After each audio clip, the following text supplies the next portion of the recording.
It is but natural. And don't deceive yourself by thinking that it is too difficult to know which is service and which is not, and which is correct and which is not, which is law and which is not law, which is lawful and which is not lawful, which is legal and which is illegal. It's very, very difficult to understand. This is how you think and this is how you deceive yourself. But you know the truth of it, he says. How? He gives the clue. You know what you expect from others. So, you can immediately know what others expect from you. If you want that others should respect you, that means you know that you have to respect others. If you are hungry and if you expect that your host should offer you a meal, that means you know that your guest requires a meal from you when he is hungry. When thirsty, you want water. That means you know when others are thirsty, they want water. When it is cool, you want warmth. That means when it is cool, others also want warmth from you. So, you are deceiving yourselves by thinking that it is too difficult to understand these things. Because you don't want to look at things. It's inconvenient to look at things straight. That is what he says. So, what we call service is nothing but realizing our own want in others and enjoying our own taste on the tongue of others and satiating our own hunger in others' bellies. Straight look at the thing, you will understand. This is what is called service. And what is sacrifice? The noble word we use. The scriptures say, we are feeling the warmth of the sunshine. Without sunshine, we have no life. And what does the sun gain by giving you sunshine?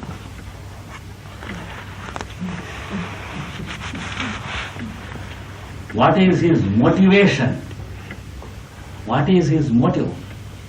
Of course, the motive of the human fellow is profit motive, benefit motive. But what is the motive of the sun to give shine, of the moon to give moonlight, of the breeze to give respiration? What does it gain by providing you? The cloud to give you rain, the tree to give you fruit. This is a question from one of the scriptures.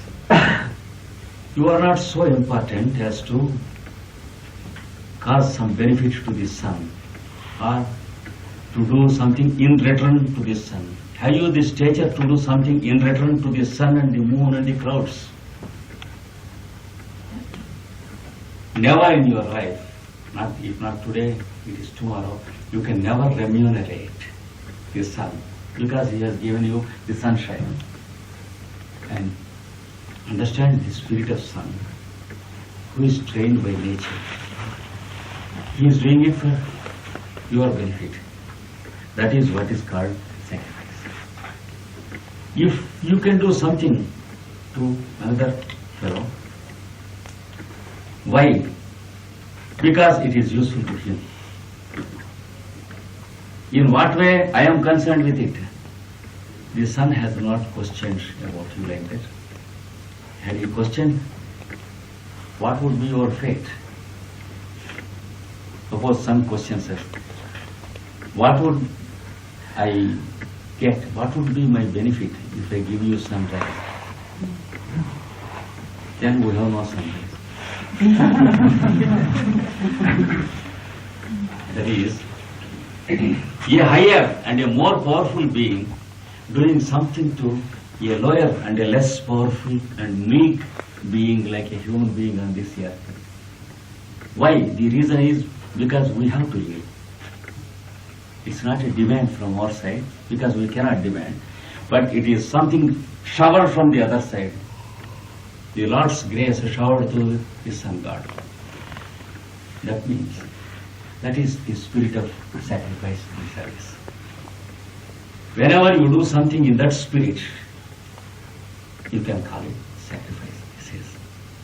If the other man is less important than you, if he is in no way of any use to you, less intelligent than you, less strong than you, and less moneyed than you, then if you do something to him, and for one moment if you don't think that you are great by doing so, then that is sacrifice. That is service. If you think that it is a noble deed, the Sun God would have thought that it is a nobler and noblest deed to give you sunlight.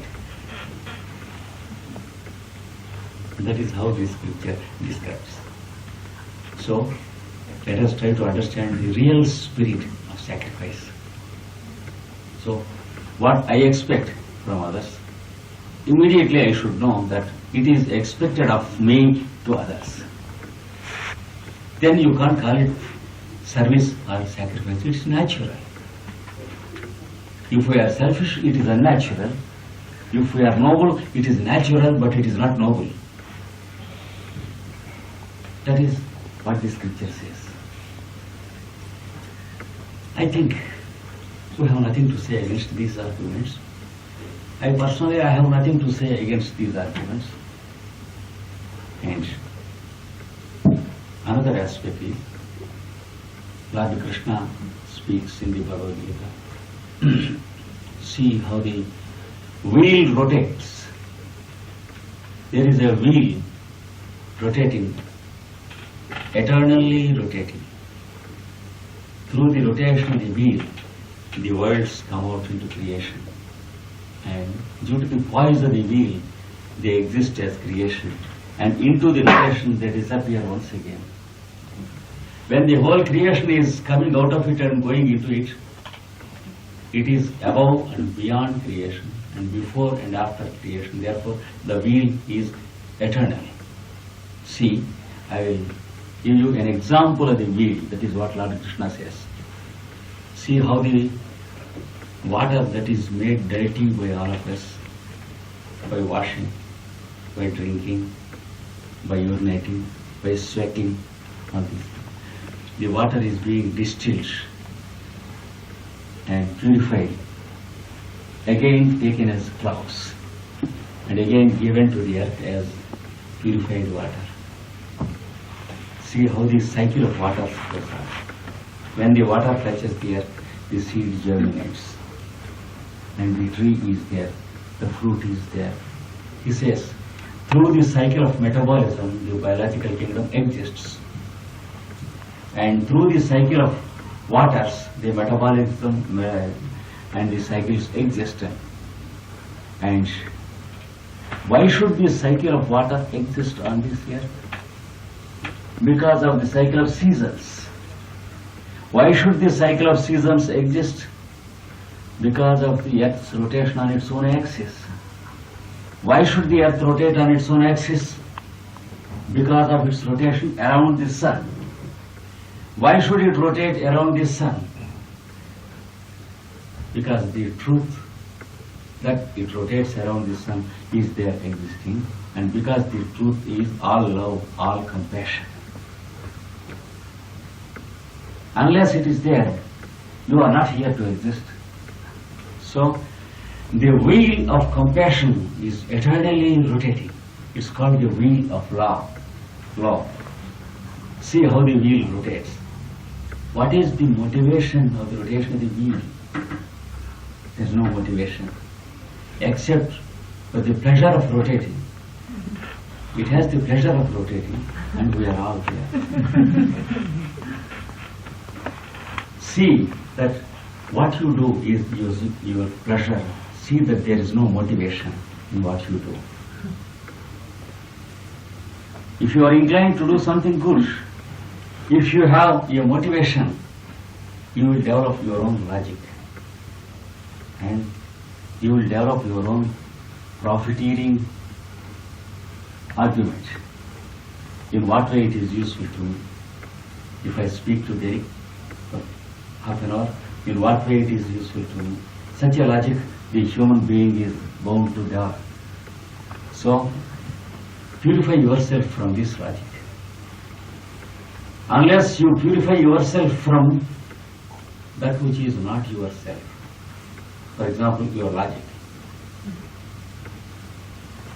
you cannot be happy. Because happiness is truth, and that which is not yourself is not truth. So, purify yourself from the layers of that which is not yourself. Distinguish between what is yours and what are yourself. And purify yourself from what is yours. Then you are happy. To purify yourself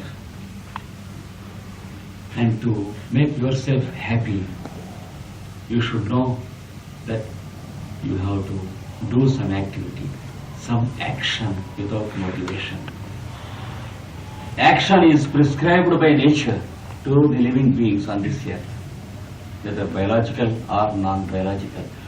Even the atoms of the mineral kingdom has action, which we call the chemical, biochemical and physical action. Not only the living beings act, but also the mineral kingdom acts in the form of the chemical actions and the chain actions of this earth. So, action is prescribed as the background of existence, whether it be to an atom or a living being or a solar system. And you too have an action. But it is only the human kingdom that is polluted by motive. All other kingdoms have action that's not polluted by motive. That is profiteering aspect. In what way this is useful to me is the question only put by the human being, and the question is not there with the animals, it's not there with the birds, it's not there with the beasts or fish or the plants. It is there only with the human kingdom. That's peculiar. That's the reason why the human kingdom needs a wash.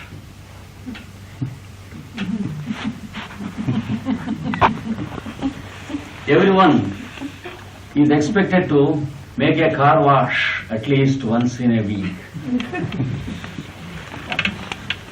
There should be a garage where the car is to be taken and wash off that which is not part of the car, that which is mud, that which is clay, that which is nonsense, that which is not the part of the car. Wash off. So, at least once in a day, for about 10 minutes or 15 minutes, you make a car wash of that which is not yourself, that which is non-self, that which is illusion, which we think ourselves. Many times we include things that are not ourselves in ourselves. When we walk, I say, I am going. But this I am includes my shoes and my garments also. They do not form a part of I am, but I say I am going.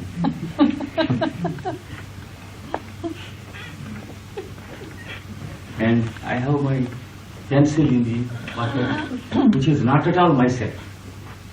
I cannot throw it into any part of my body through the ears or nose or throat. It's not part of myself, but yet if I have the pencil in my pocket, I go and say I am going. I am using, pencil is also included with I am. See how idiotic our logic is many times.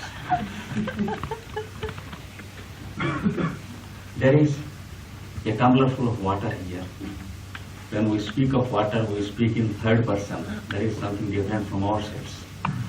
We drink the water and we say, I am going. No one says, I am going along with the water which I took. When meals is served, dinner is served on the table, we speak of it in third person.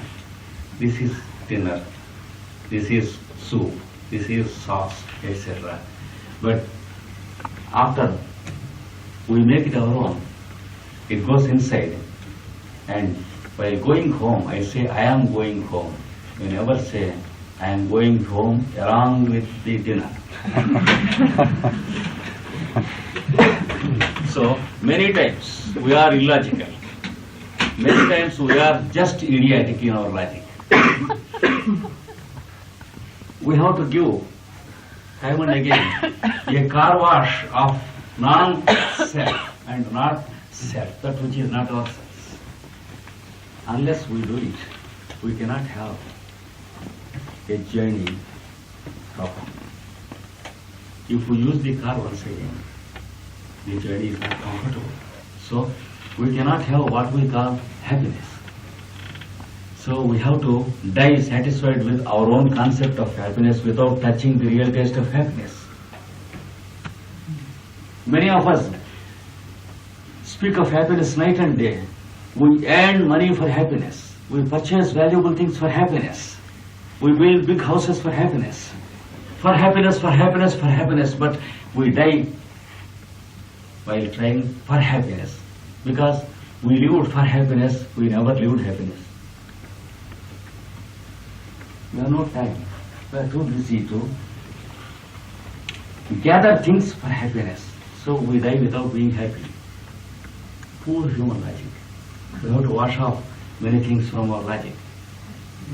And the one thing that is required is service. Unless we do service in such a spirit, we cannot have a real wash off of non-self or false self, and we cannot have happiness. So the real incentive of life is happiness, and the real path that leads to happiness is service. And we cannot boast of our service because it is for our own happiness that we are doing. Whatever piece of service we render to the world, we are happy by doing it. It is for our happiness we are doing it. Let us not be glamorous of calling it by two big terms. That is what the scriptures say about happiness. Again in the Bhagavad Gita it is said, sacrifice the objects of senses. Your senses are yours. If your eye is looking at the light, your eye is not in its original nature. Your mind is looking at the light. Your mind is assuming the form of light. Your mind is not your mind. When you are there, I am behaving in terms of your presence. It's not my behavior. Every one of us, in the presence of others, in the presence of my father, I behave in a different way. It is my behavior in the presence of my father. It's not my behavior. In the presence of my wife, I behave in a different way. So, it is behavior towards wife and not my behavior. In the presence of my children, I behave in some other way. So, we have many thousands of behavior in the day. No one of these things is our behavior. We are not at home with any one of these things. All these things are called the aberrations or the reaction of the senses and mind to environment.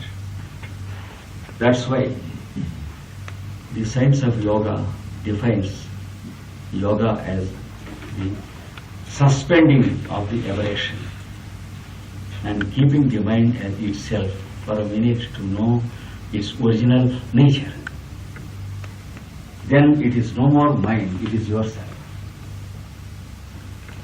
You see, when a lake is having a moving surface, ripples, full of ripples.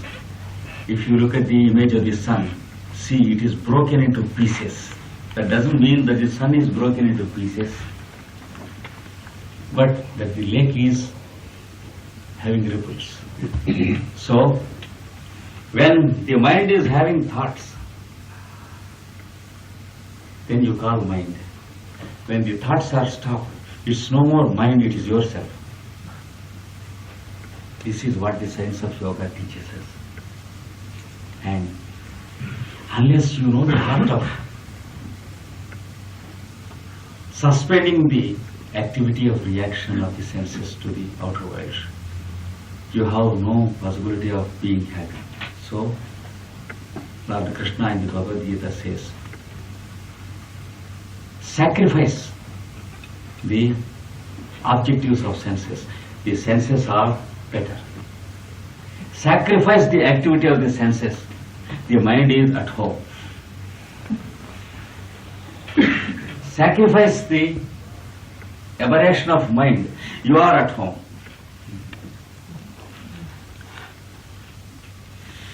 So, for this, sacrifice is necessary. So, the result of sacrifice is your own happiness. And it is not doing something to the world at all. That's why the scriptures say, Shaye naike amrutatva manashuhu. That means, taste immortality through a process of sacrifice.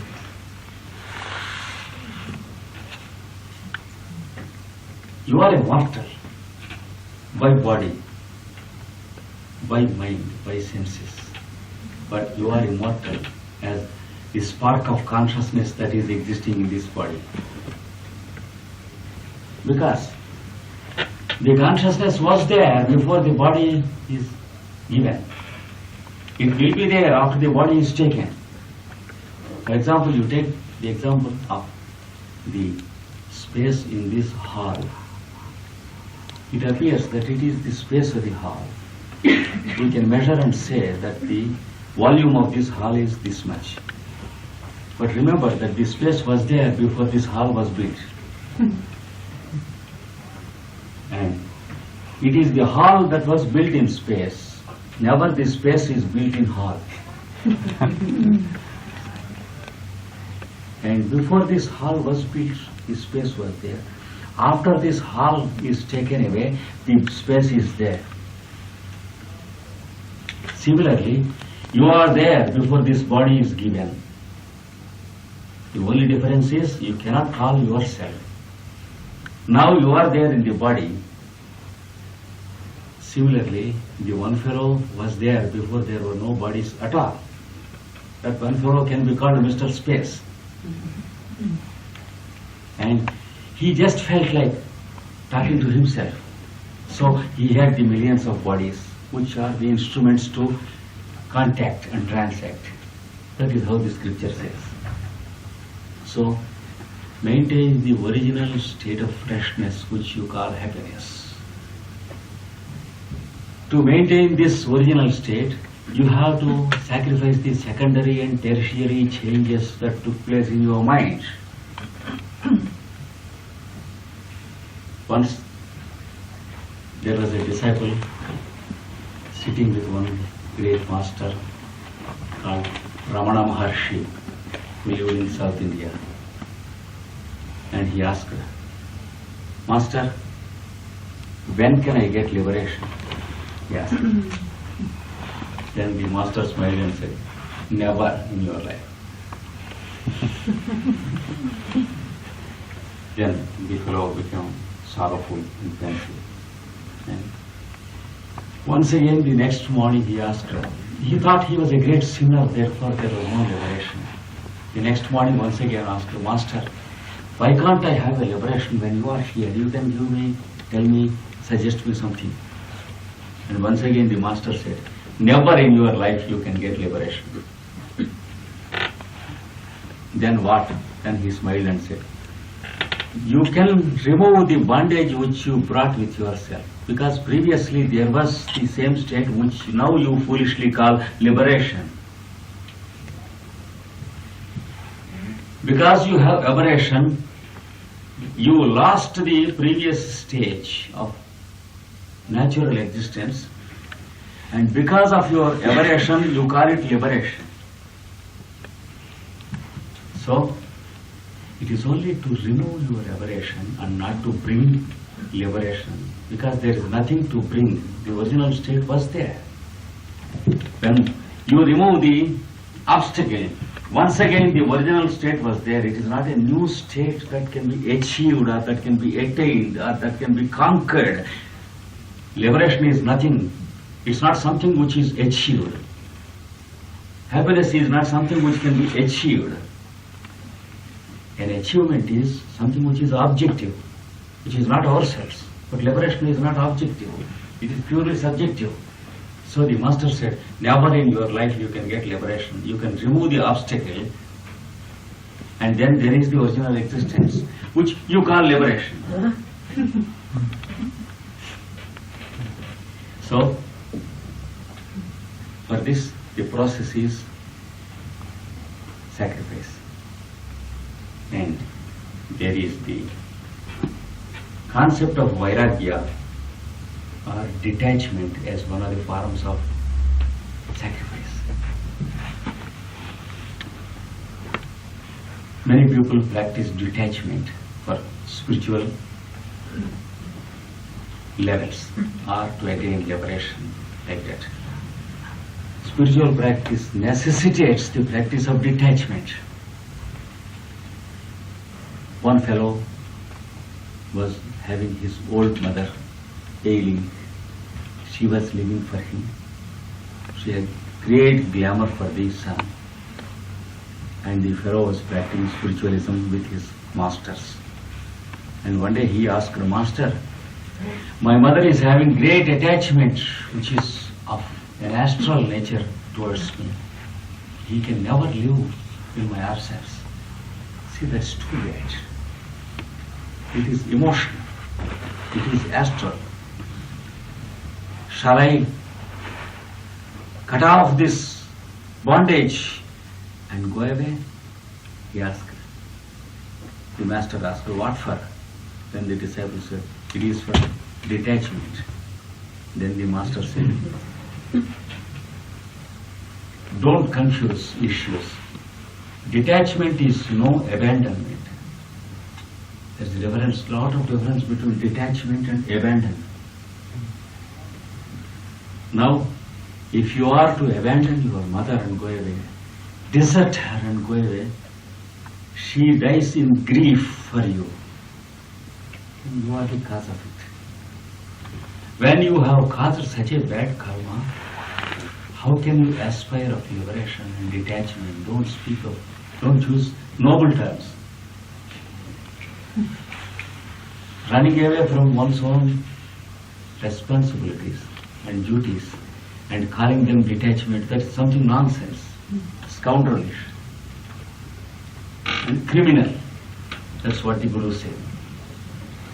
It is abandonment, it is deserting, it's not detachment.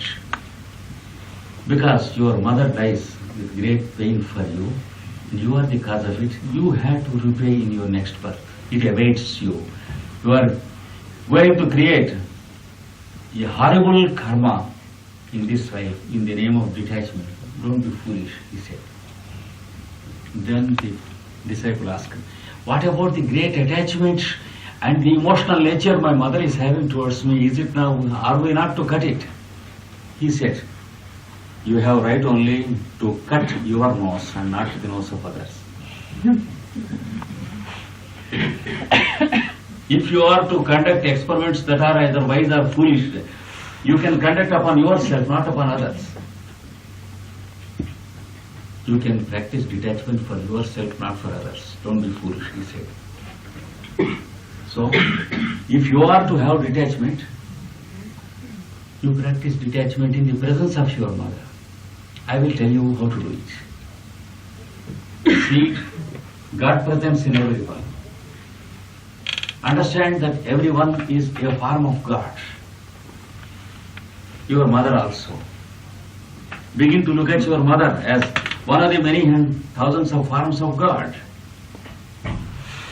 She made your entrance into the drama of your life only to give you a wash off of your emotions and your attachments. God comes into the life of everyone in the form of his relatives, his friends, his enemies, his associates, and all these people. It is a big drama. There are characters. There are hoods. The faces are not original. They are something. We call father, mother, son. They are only faces. Inside, there is only one fellow who is enacting all these roles. That's why don't practice what you call detachment. Practice real detachment. Look at your mother and understand that it is one of the forms of God that is here to give you the required discipline. Look at your mother every day and try to understand how far you are looking at your mother and how far you are looking at God. From that day, the fellow practiced detachment. When he was talking to his mother, he began to practice that he was talking to God, one form of God. So, in the beginning, he had 1% of God consciousness and 99% of mother consciousness when he was talking to mother. After some days, 10% of God consciousness and 90% of mother consciousness.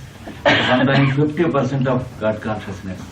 After some time, 80%, 90%, 99% of God consciousness and 1% of mother consciousness. And then 100% of God consciousness, there is no mother. Immediately, you know what happened? The mother went out into darkness and there was a serpent there. It gave a sting to the mother and she died. This is a little story in one of the scriptures called Srimad Bhagavatam about the spiritual discipline and the practice of detachment. Detachment is to practice for oneself, not for others. You have to practice compassion for detachment. Detachment is not heartlessness or escaping duties, running away from duties. If I am to be brought up by my parents and educated by my parents, financed by my parents, and then after growing, if I say there is no mother, there is no father, there is no son, these relationships are false, that's too much. From the beginning, the relationships are false, but they are conditional. So from the beginning, you practice to understand what are relationships. You are taking advantage of relationships. So sacrifice something. This is one concept of sacrifice. So in the name of detachment, we are expected to practice certain phases of sacrifice and render service to others. Why people render service to others? Why the husband helps the wife when she is sick? Why the wife helps the husband while he is sick? If it was to be remunerative, there is no incentive to help each other. What's the meaning of what we call sympathy, compassion, love? These are words that are being used wherever there is service. That is, no motive consciousness. So when there is no motive in the mind, we call it service. Do service. And then finally, there is the grandest concept of sacrifice. It is said that the creation began in the form of an awakening. And there were some beings awakened, and they called themselves the Devas, or the angels and archangels. And they automatically found themselves doing something. Just as after waking up from sleep in the morning, we begin to do something. and they began to work out the process of creation. And they brought creation into existence. From what? From the grand body of the eternal being, they woke up. And on the background of that same body of the grand eternal being, they worked out the creation. And they brought the creation, that is the galaxies, the solar systems, the planets, the atoms, and the living beings and the human beings, they brought out of that one grand being who is eternal. So they cut that grand being into pieces and they brought these galaxies. They made that grand being into little bits. They made solar systems. They conducted surgical operation in the body of that one grand being, and they brought these planets, these living beings. So here is the grand sacrifice where the beast of the background, whom we call God, that is the eternity or the eternal principle or eternal existence, is being sacrificed again and again, and we come into existence. And every moment, the sacrifice of God consciousness is the birth of man consciousness. That is, the loss of background consciousness is the regaining of the individual consciousness. We wake up again into individual or localized consciousness because the total background consciousness is sacrificing itself into our limited consciousness. Therefore, we are waking up into limited consciousness. Therefore, we exist.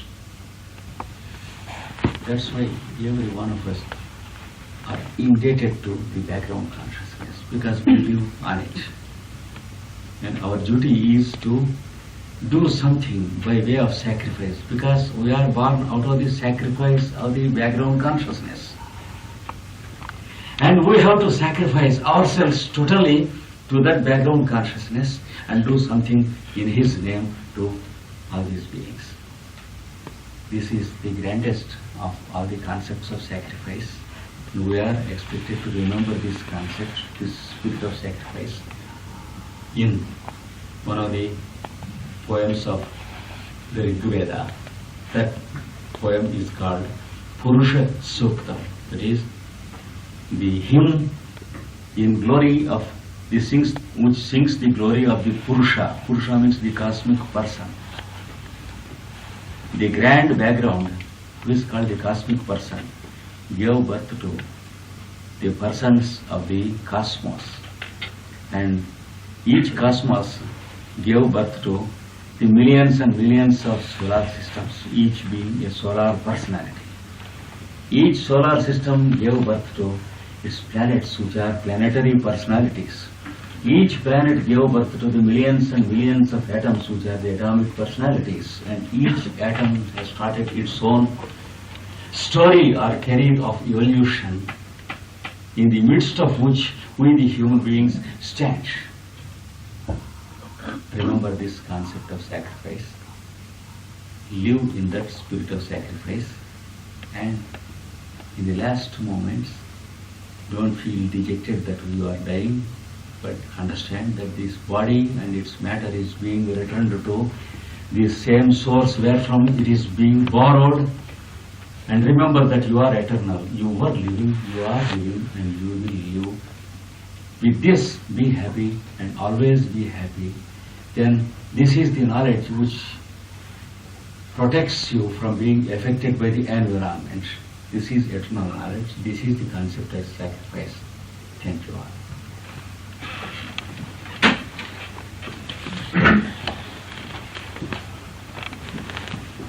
Thank you for the first part. We're now going to have a break. Vi holder nu en pause, og bagefter så kan vi samles igen og stille spørgsmål. Yes. Men vi prøver at holde en så kort pause som muligt.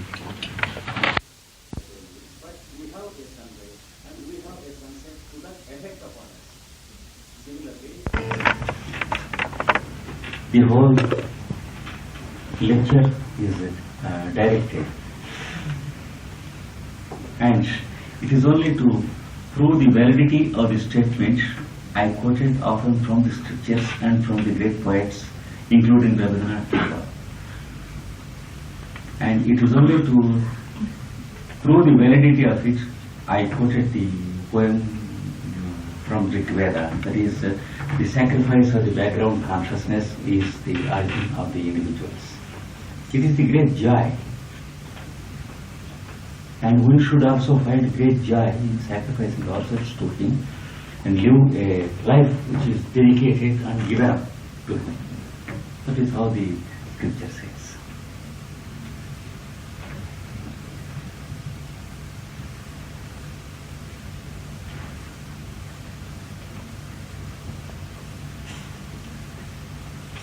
Vi har jo prøvet, det kan godt være, at der er nogen, der måske gerne vil stille spørgsmål uden på dansk. Og så Ja, I er velkommen til eventuelt at stille dem på dansk, hvis I er bange for jeres engelsk.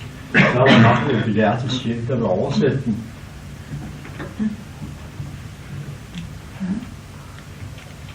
It seems you have done your work very well. Oh, completely. Så vil jeg godt vide Not so noget well. om, Not so good. så vil jeg godt vide noget om alt det der tale om naturkatastroferne. Hvordan der er IK ser på det, om det er noget, man simpelthen skal lade være med at tænke på, eller noget, man skal sende visse tanker omkring, eller hvordan man skal behandle det spørgsmål. man kan neutralisere. The question is that you have talked about catastrophes. Catastrophe. Kan du ikke oversætte det for mig? The question is, she talks about natural catastrophes in the world, and she wants to know how our attitude should be towards the catastrophes. Ja, om vi skal lade være med at tænke på det, eller om vi skal gøre sådan nogle andre anstrengelser i den anledning. Whether we should think about them and do something about it, or whether we should Neglect it. neglect it. Which one? Catastrophe? Catastrophes. Catastrophes. Should we ignore them, or should we go and do our best to help and put our positive thoughts together to try and help the people that... Of course, can I have an example of what Madam means by catastrophe? Is Earthquakes. Earthquakes. For example, earthquakes. Yes. No, it's not those. It's catastrophes that have been prophesied. She's talking about. You know, things that are going to happen. Will San Francisco disappear, or it's things like that, isn't it? Yeah. Yes. Actually, what is her question?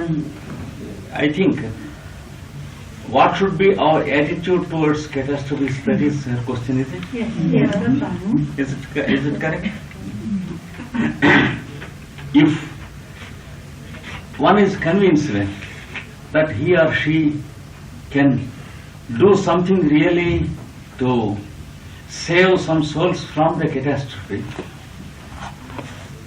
then one can make a sincere attempt and do it. That's all one can do. Beyond that, what anyone can do in the face of a natural catastrophe, if the catastrophe is not man-made, the best one can do is, if one is convinced that he can do something, it is to work in that direction.